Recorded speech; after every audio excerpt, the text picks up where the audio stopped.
Hey everyone, in the VC is Matt, and so I'm carrying on. I had been doing the Beatles albums, taking an album and ranking the songs in order of my preference.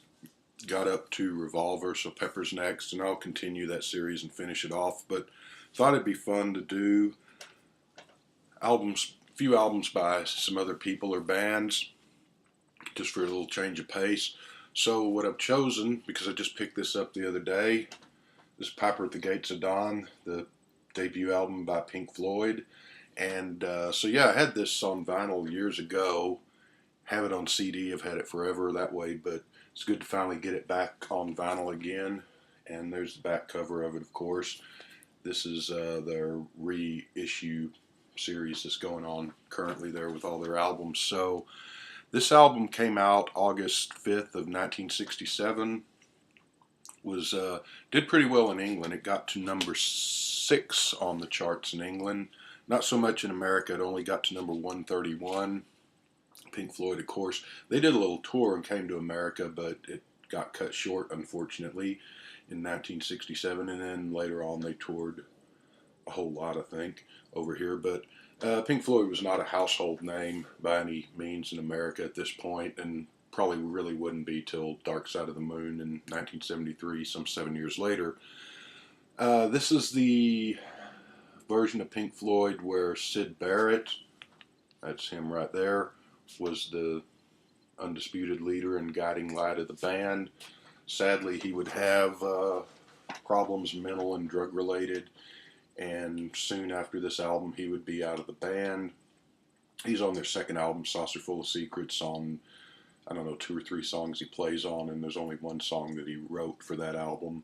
This album, he writes every song with the exception of one, and so it's would have been interesting to see had he been able to keep it together. Pink Floyd, of course, would have been a completely different band, what direction they would have gone in.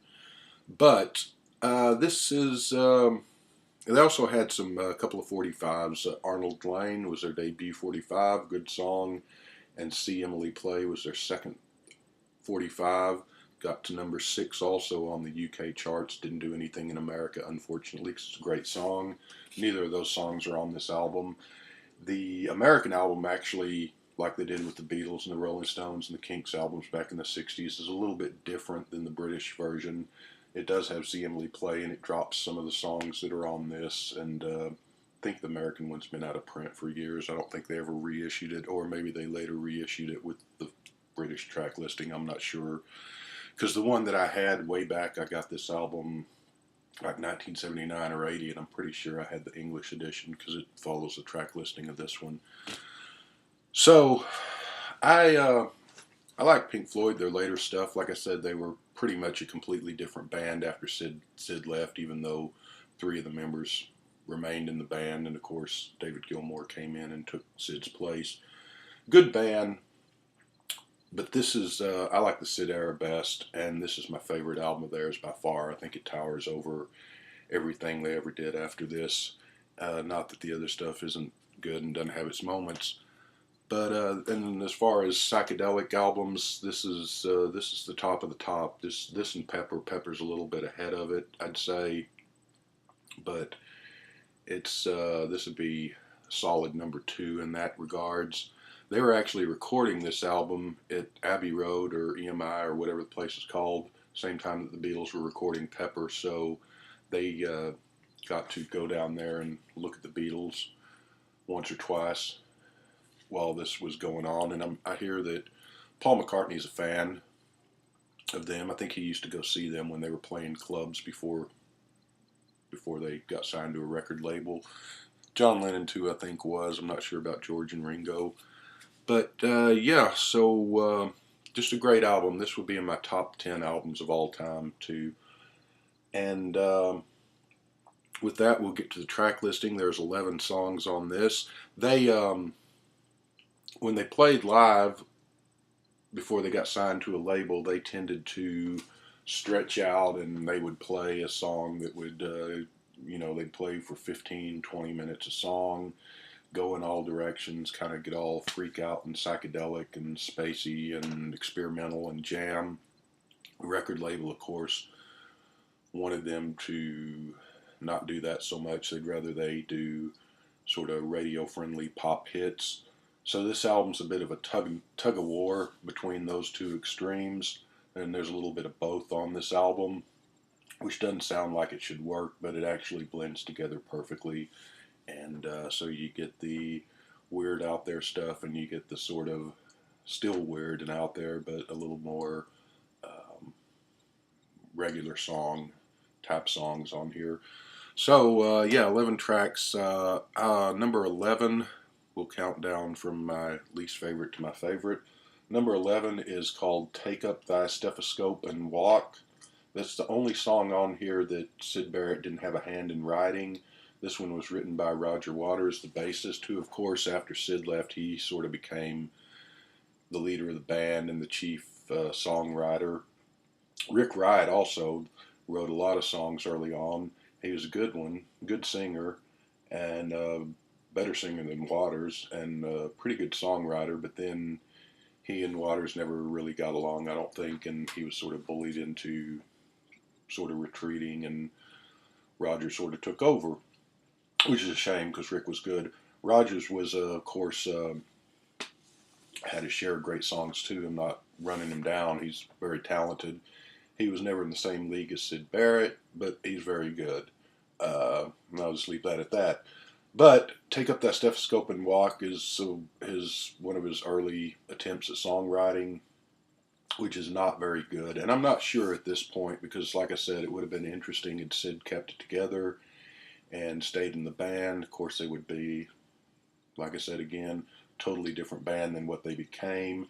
I don't know that Waters had much interest in songwriting, at least at this point. I think maybe he just wanted to be the bass player in the band.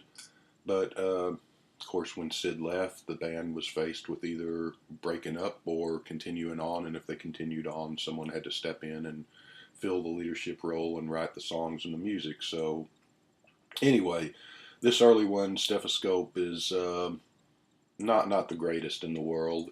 In fact, a buddy of mine, we loved this album back in the day, but we couldn't stand that song. We used to make fun of it. Just the lyrics are, blood is red, so's your head, Jesus bled, I'm off to bed, blah, blah, blah. It's pretty silly.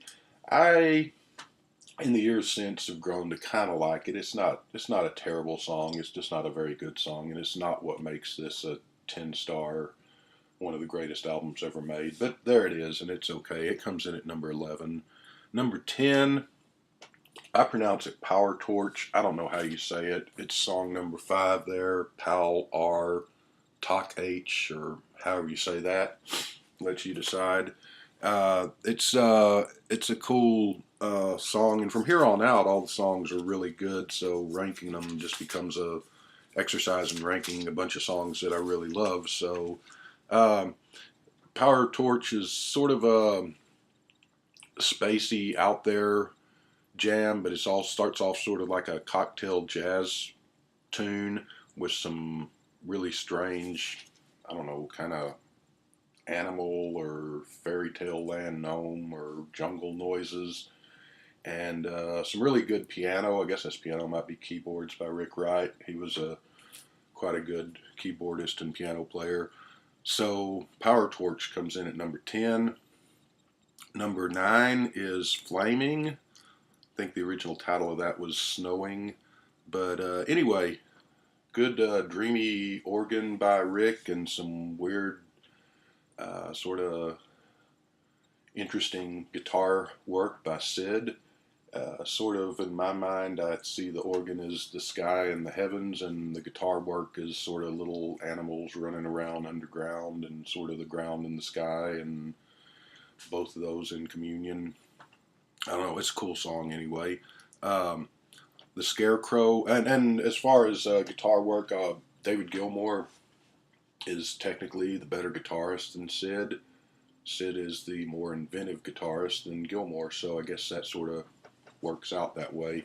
Anyway, what are we up to? Number 8 is The Scarecrow, a nice little ballad by Syd, sort of a early morning out in the country, psychedelic ballad type song. There's a lot of this album has to do with sort of childhood dreams and fairy tales, and a lot of it has to do with nature and that very English psychedelia as opposed to American psychedelia, which Pink Floyd do pretty much better than anybody except for the Beatles, and really they're right up there with the Beatles in that department. So the Scarecrow comes in at number 8. Number 7 is Chapter 24, which is based on the I Ching, another sort of a more ballady song by Syd. It's just a great song.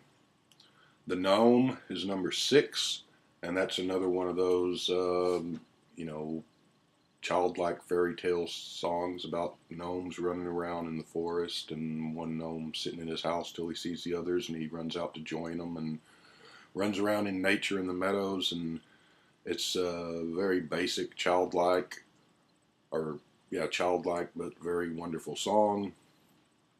Number 5 is Matilda Mother, about a little boy getting read fairy tales by his mom, and again, a great song. Number 4 is, here's sort of the weird stuff comes in, Astronomy Domini, or Domine. Never did know how to pronounce that either. Astronomy Domini, I think it is. That's sort of the space rock out there, psychedelic, great guitar work, and great sound effects, and just one of the stretched out songs. Really good song. That opens the album. It's a great opening to the album. And number 3 is Interstellar Overdrive, which is an instrumental, which they would do this live and they would stretch it out to 20-30 minutes. Here it's about, I can't remember, it's about 8 minutes, I think. Could be wrong on that, but it's the longest song on the album. Just some great guitar work, great instrumental, psychedelic, stretch out, space rock, early seeds of space rock there. Just a killer song. Number 2, probably the most pop-friendly song on the album, is, what is number 2? Number 2 is Lucifer Sam, which is about Syd Barrett's cat, and kind of reminds me of like a James Bond Batman theme type music. Just a cool guitar, cool sort of menacing vocal from Syd, and just a really cool, love that song. Can't say enough good things about it. And number 1, got to be the craziest, weirdest, strangest love song ever. It's called Bike, and it's just nuts. It's Syd singing to some girl that she's the kind of girl that fits in with his world, and I always wondered which girl he had in his mind. Just from the song, it's got to be like the cutest, coolest girl in the world. Crazy song, wacky song, not one that, it's one that's kind of a love-or-hate affair with that song. I love it. Always thought it was great. Then at the end they go into another room and you got the sounds of all these clocks going, and then you got this weird sounds like geese that are recorded and played backwards, or I think it's actually them laughing and played backwards, sort of the sound of Syd retreating into his own head and into insanity, and unfortunately. So there you go. Syd would play a little bit on Saucerful of Secrets, and then he would go on and make a couple of solo albums, and then sadly he would never record again, and he passed away a few years ago. My favorite Pink Floyd album, I give this thing a 10.